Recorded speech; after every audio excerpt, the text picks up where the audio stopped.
जय हिंद, नमस्कार। मैं अंबर जैदी स्वागत करती हूँ आप सबका एक बार फिर से हमारे आज के कार्यक्रम में। दोस्तों, 1610 किलोमीटर का इंडिया म्यांमार बॉर्डर, लगभग 31,000 करोड़ का फेंसिंग प्रोजेक्ट और देश के लैंड बॉर्डर डिस्ट्रिक्ट की पुलिस चीफ्स के दिल्ली में एक साफ मैसेज मिलता है कि अब बॉर्डर सिक्योरिटी जो है वो रिएक्टिव नहीं, प्रोटेक्टिव होगी। होम मिनिस्टर अमित शाह ने लैंड बॉर्डर डिस्ट्रिक्ट के जो एसपीज हैं, एसपीज कॉन्फ्रेंस 2026 में एक नया क्वाड्रेंगुलर सिक्योरिटी ग्रिड सामने रखा है। बॉर्डर गार्डिंग फोर्स, स्टेट और district administration, central government agencies और जो लोकल सिटीजन हैं, चारों को एक इंटीग्रेटेड जो सिक्योरिटी आर्किटेक्चर है उसमें जोड़ने की बात की है। और थ्रेट लिस्ट देखिए, proxy war, illegal infiltration, radicalization, narcotic trafficking, smuggling, drone threat, cyber crime, organize crime और बॉर्डर एरिया में अबनॉर्मल डेमोग्राफिक चेंजेस। यानी कि भारत के लिए बॉर्डर अब जो है वो सिर्फ तार और चौकी का सवाल नहीं, अब border intelligence, technology, population pattern और साथ ही जो लोकल सिक्योरिटी का इंटीग्रेटेड बैटलफील्ड बन चुका है। सरकार जो है उसका दावा है कि 2013 के बाद बॉर्डर इंफ्रास्ट्रक्चर में 400% की वृद्धि हुई है। अब 1610 किलोमीटर इंडिया म्यांमार बॉर्डर को 31,000 करोड़ की लागत से फेंस करने की बात की जा रही है। लेकिन सवाल अब ये है कि क्या सिर्फ फेंस जो इन्फिल्ट्रेशन है उसको रोक पाएगी? म्यांमार बॉर्डर जो है वो कोई सीधी लकीर नहीं है, काफी डिफिकल्ट टेरेन्स वहां पर है, forest, hills, cross border security challenges.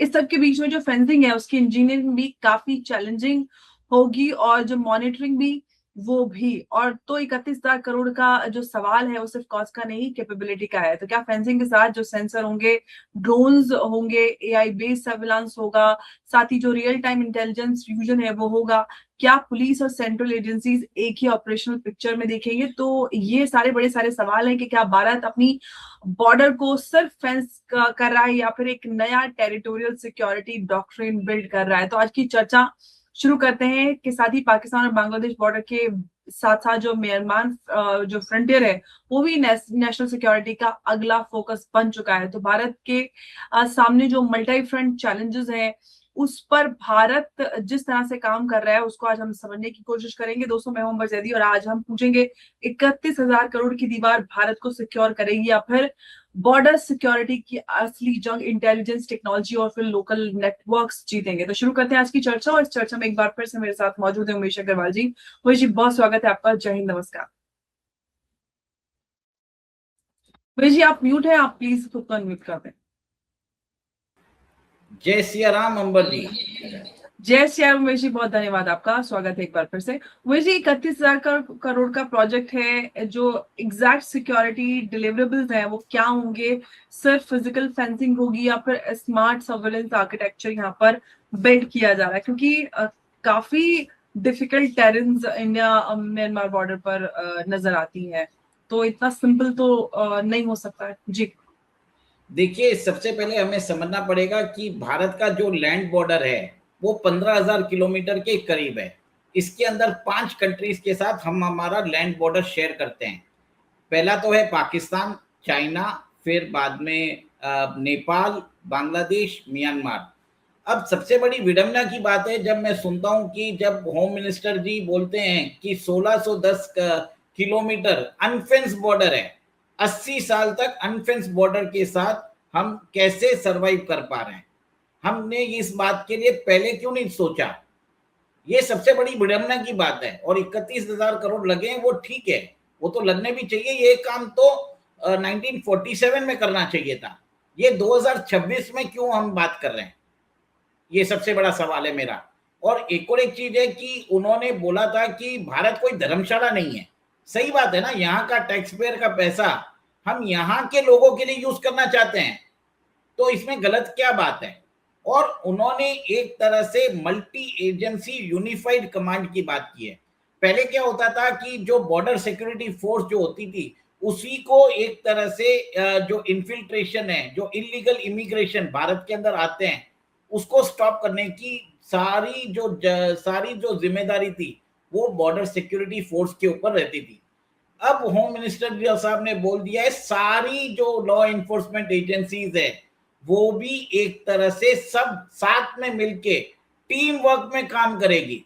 उसके अंदर उन्होंने क्लियर कट एजेंसीज के नाम भी ले लिए, बॉर्डर सिक्योरिटी फोर्स, आईटीबीपी, सीमा सुरक्षा बल, सीआरपीएफ, नेशनल राइफल्स, और जितने भी इंटेलिजेंस एजेंसीज है जैसे एनआईए है, आईबी है, सीबीआई है, एनसीआरबी है, सबको बोल दिया कि इंटेलिजेंस एजेंसीज को कि आप अपना डेटा जो है आप शेयर करेंगे। और स्टेट गवर्नमेंट के जितनी भी लॉ एनफोर्समेंट एजेंसीज है उनको भी बोल दिया है कि आपके ऊपर भी एक तरह से जिम्मेदारी है कि आप इस एजेंसी को उस एजेंसी के ऊपर नहीं बोल सकते, एवरीबडी इज इंपॉर्टेंट। तो ये बहुत बड़ा शिफ्ट आ चुका है। और एक चीज है, उन्होंने बोल दिया कि बॉर्डर एरियाज में आपको जो वहां के लोग है, लोकल कम्युनिटीज है, उसको सेटअप करना पड़ेगा, विलेज बॉर्डर फोर्स आपको करना पड़ेगा। देखिए अंबर जी, आपको याद होगा कि कारगिल युद्ध कैसे हुआ था। पाकिस्तान के जो पाकिस्तान से आए जो आतंकवादी है, जिहादी आतंकवादी, वो वहां पर आके 1-2 महीने तक बैठ चुके थे। उस समय अगर ऐसी कोई यूनिफाइड अगर ये ऐसी कोई व्यवस्था होती तो हमारी आर्म फोर्सेस को मालूम पड़ जाता और पाकिस्तान कर नहीं पाता। अब भारत के अंदर जो हाफ फ्रंट है उसके खिलाफ जो है ये एक सर्जिकल स्ट्राइक है। उन्होंने 119 जो एसपीज है उनको बोल दिया है कि आपको पूरी तहकीकात करनी पड़ेगी उस एरिया के अंदर। अगर अननेचुरल डेमोग्राफिक चेंज होता है, you will have to find out reason क्या है। क्या उधर कोई, आप ये देख लीजिए कि उधर बॉर्डर एरियाज के अंदर कोई बड़ी लैंड परचेसिंग हुई है, क्या कोई ऐसे स्ट्रक्चर्स बन रहे हैं जो वहां पर एक तरह से इलीगल इमिग्रेंट्स को एक तरह से सहायता कर रहे हैं। यहाँ पे एक सवाल मैं आपको ऐड करना चाहती हूँ, ये कि जो क्वाड्रेंगुलर सिक्योरिटी ग्रिड की बात अमित शाह जी ने की है, तो उसमें जो लोकल सिटीजन्स की बात हुई है, तो उनका रोल किस तरह से होगा? क्या रोल जो है वो इन्फॉर्मेंट नेटवर्क का होगा या फिर कोई इंस्टीट्यूशनल कम्युनिटी पार्टनरशिप? कैसे ये काम करने वाला है? मोस्टली ये इंटेलिजेंस गैदरिंग का होगा या प्रिवेंशन का भी हो सकता है। मेरे ख्याल से कुछ लोगों को फायर आर्म्स भी दिया जा सकता है, उनको ट्रेनिंग दिया जा सकता है। एक तरह से आपको समझना पड़ेगा 15,000 किलोमीटर का बॉर्डर है जिसके अंदर भी जैसे कोई सीधी टेरेन नहीं है और हर जगह हमारी सिक्योरिटी फोर्सेस नहीं पहुंच सकती है। तो Amber ji, this is very much important कि यहाँ से जो जो स्ट्रक्चर्स आ रहे हैं, जैसे कोई मस्जिद आ जाए या कोई और स्ट्रक्चर्स आ जाए, वो वहां पर लोगों को पनाह देती है, फिर उनकी आइडेंटिटी फेक आइडेंटिटी बनाती है और फेक आइडेंटिटी के साथ वो यहाँ के लोगों के साथ शादी करते हैं। वहां के लोग फिर वहां से वापस लोगों को बुला देते हैं, फिर पॉपुलेशन एक्सपेंशन करते हैं, पॉपुलेशन जिहाद करते हैं, फिर वो भारत के अंदर एक तरह से थ्रेट हो जाते हैं। अभी देखिए सिलीगुड़ी कॉरिडोर के ऊपर भी ऐसा ही थ्रेट आया था कुछ 4-5 साल पहले। उसके बाद भारतीय सरकार को समझ में आया कि क्या प्रॉब्लम है। अंबर जी, इसी के लिए देखिए एफसीआरए गाइडलाइन से वो लेके आ रहे हैं, क्रिप्टो को बैन किया जा रहा है। ये सब चीज इसके लिए जरूरत है क्योंकि देश के अंदर ये जो इलीगल इमिग्रेंट्स है इनकी फंडिंग जो है पहले बंद की है, और उसके अलावा जो हमारी लॉ इन्फोर्समेंट एजेंसीज है उनको बोल दिया है कि आप साथ में मिलके काम करेंगे। एक एजेंसी दूसरी एजेंसीज के ऊपर ब्लेम नहीं डाल सकती। जिसको जो दिखे उसकी नेशनल सुरक्षा, national security is the priority of all intelligence agencies. एक तरह से आपको नेशनल सिक्योरिटी ग्रिड का पार्ट बनना है।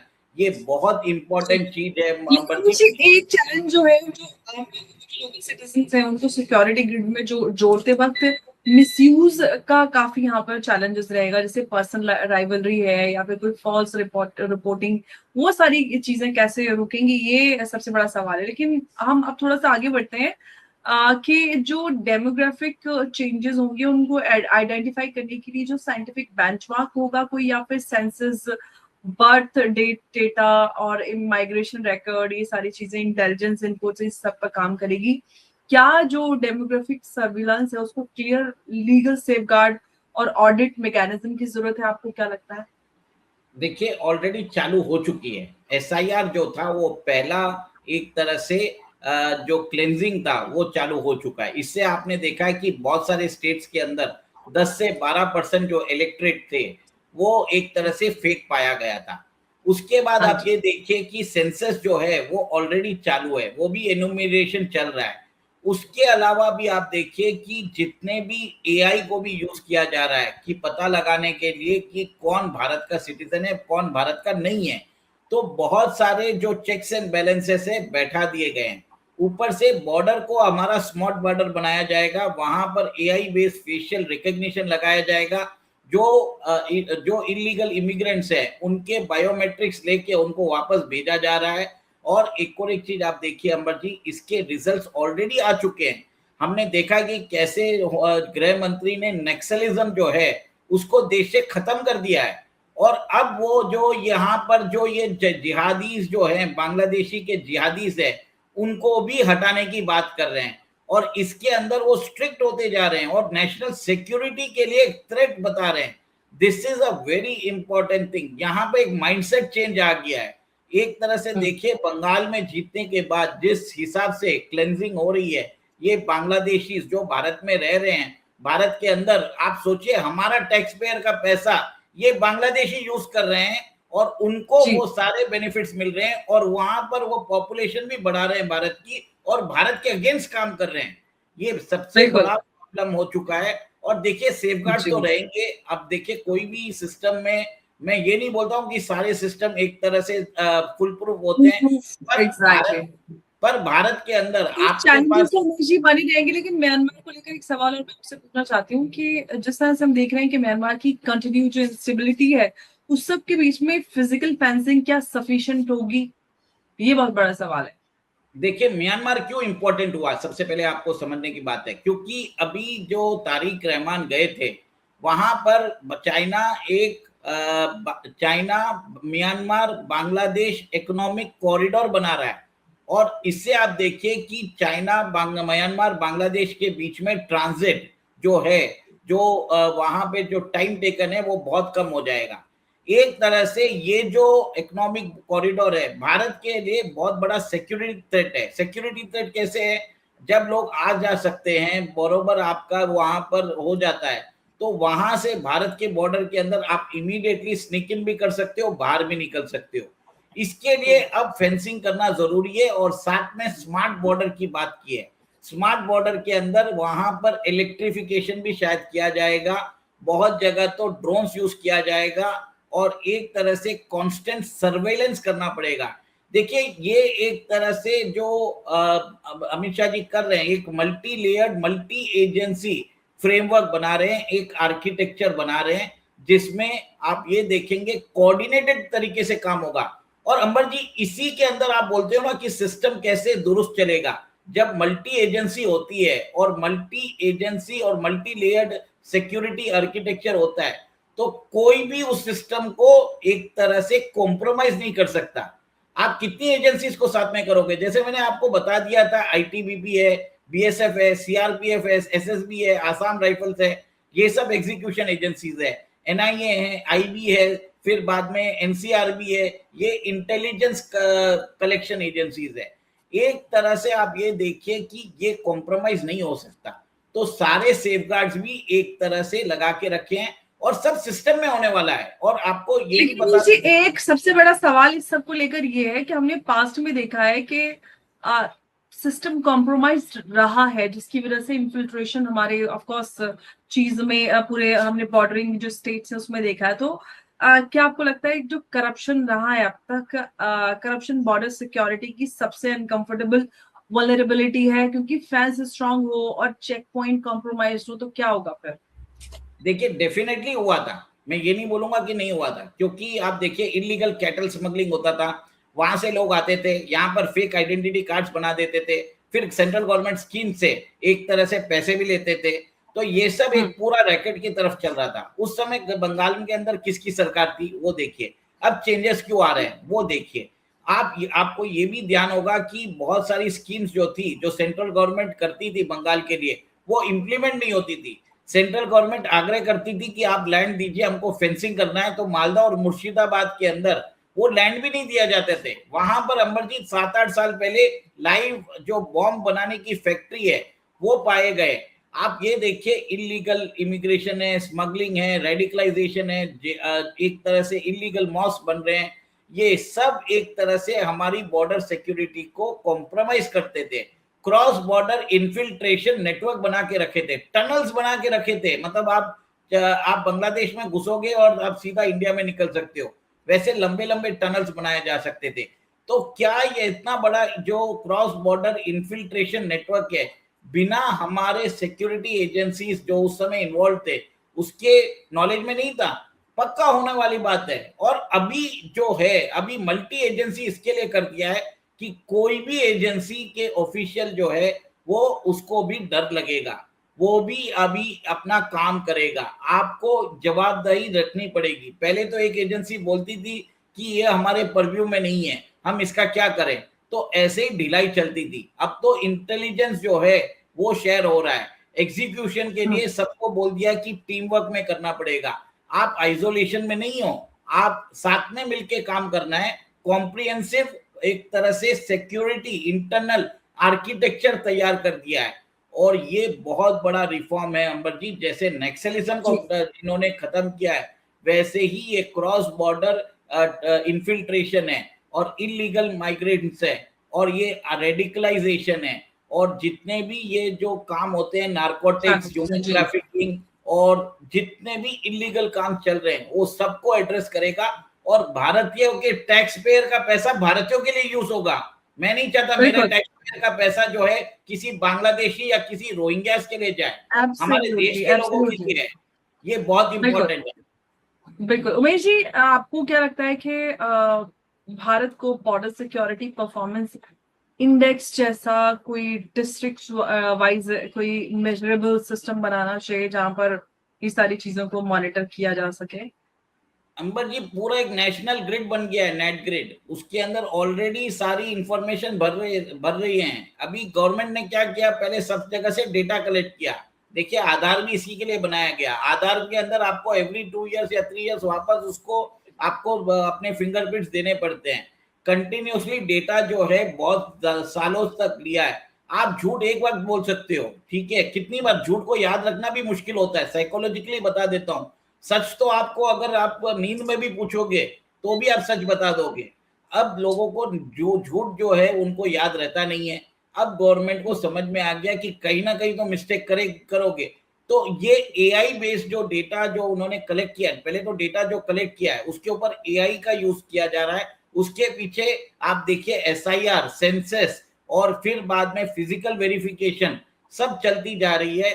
और ऊपर से तो होम मिनिस्टर ने एक तरह से वार्निंग दे दी है बांग्लादेशियों को कि हम स्मार्ट बॉर्डर लगाने वाले हैं, चुपचाप निकल जाओ यहाँ से, नहीं तो स्मार्ट बॉर्डर लगने के बाद तो आप यहाँ पे से भी निकल नहीं पाओगे। अभी तो ओपन बॉर्डर से, ओपन बॉर्डर्स के अंदर आप जाना चाहो तो चुपचाप निकल जाओगे। हमारे सोर्सेस को बोल दिया है कि आप वापस जाते लोगों को तंग मत करिए। ये अच्छी बात है। और आपने देखा भी है कि जैसे मैंने रिपोर्ट सुनी है कि बहुत जगह कलकत्ता के अंदर, जो बंगाल के अंदर बहुत सारे एरियाज के अंदर, वहां पर बस्तियां खाली हो चुकी है। आप देखिए, ये एक मॉडल की तरफ से काम किया जा रहा था, ऑर्गेनाइज एंक्रोचमेंट किया जा रहा था, पॉपुलेशन को शिफ्ट किया जा रहा था, डेमोग्राफी को चेंज किया जा रहा था। उसके बाद वहां पर टेरर एक्टिविटीज किया जा रहा था, ताकि अगर कोई इवेंट में वॉर होता है तो उस एरिया के लोग बोल देंगे कि हम बांग्लादेश के साथ हैं। ये एक तरह से कॉमन टेरिटरी कर रहे थे, लैंड जिहाद कर रहे थे, जो ये बांग्लादेशी के लोग कर रहे थे। मैं तो खुश हूं कि शेख हसीना को निकाला गया। अगर शेख हसीना को अगर नहीं निकाला जाता तो हम इतने कड़े कदम रखते भी नहीं। हमें क्या रहता कि हमें बांग्लादेश के शेख हसीना को सपोर्ट करना है। कहीं ना कहीं शेख हसीना के चेहरे को लेकर जो बड़े सवाल थे, जो बड़ी सारी चीजें थी, जो बांग्लादेश में हिंदुओं के ऊपर यातनाएं थी, या फिर जो चैलेंजेस हम बॉर्डर पर फेस कर रहे थे, कहीं ना कहीं वो हल्के पड़ जाते थे। लेकिन दोस्तों, बॉर्डर सिर्फ मैप पर खींची हुई एक लाइन नहीं होती। बॉर्डर देश की सॉवरेनिटी का फर्स्ट फिजिकल टेस्ट है। 31,000 करोड़ और 1610 किलोमीटर इंडिया म्यांमार फ्रंटियर और एक क्वाड्रेंगुलर सिक्योरिटी ग्रिड। स्केल बड़ा है, एम्बिशन भी बड़ा है।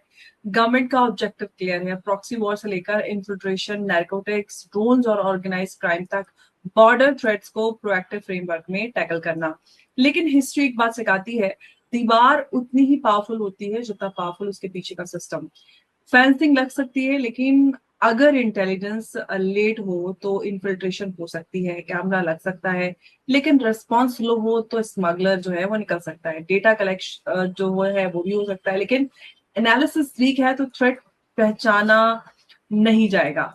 तो यहाँ पर और हम डेमोग्राफिक चेंजेस जैसे सेंसिटिव इशू पर गवर्नमेंट को सख्ती के साथ साइंटिफिक डेटा, ड्यू प्रोसेस और लीगल जो सेफगार्ड्स हैं उन सबको हम यहाँ पर इंश्योर करने होंगे सरकार को, क्योंकि इलीगल जो इन्फिल्ट्रेशन के साथ नेशनल सिक्योरिटी का जो इशू है, लेकिन किसी जेन्युइन भारतीय की आइडेंटिटी को एकदम उसके हवाले करना भी सोल्यूशन नहीं होगा।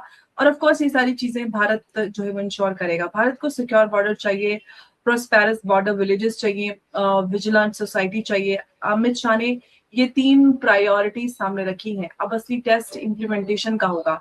31,000 करोड़ खर्च करना हेडलाइन है, लेकिन हर किलोमीटर को इंटेलिजेंटली सिक्योर करना ये मिशन है। दोस्तों, मैं हूं उमर जैदी और बॉर्डर पर हम तार देश की सीमा बताती है, जो हमारे बॉर्डर पर तार होते हैं, लेकिन टेक्नोलॉजी, इंटेलिजेंस और जो विजिलेंट जो सिटीजन हैं वो तय करते हैं कि वो सीमा कितनी सुरक्षित है, क्योंकि इस पूरे सिस्टम में आम इंसानों को भी शामिल किया गया है। और अगर आपको लगता है कि हमारा ये कंटेंट आपको पसंद आता है तो आप हमारे साथ जुड़ सकते हैं, चैनल को लाइक, शेयर, सब्सक्राइब कर सकते हैं। उमेश जी बहुत धन्यवाद, और आप सभी का बहुत धन्यवाद इस चर्चा में हमारे साथ जुड़ने के लिए। नमस्कार, जय हिंद, जय भारत। बस एक ही चीज बोल रहा हूँ कि अंबर जैदी का चैनल सच्चा राष्ट्रवादी सनातन चैनल है, और यहाँ पर कोई भी हम आपसे कोई भी कंट्रीब्यूशन नहीं चाहते। बस आपसे एक ही कंट्रीब्यूशन है, लाइक, शेयर और सब्सक्राइब करिए। और इसी के साथ जय सिया राम। जय सिया राम। बताएगा।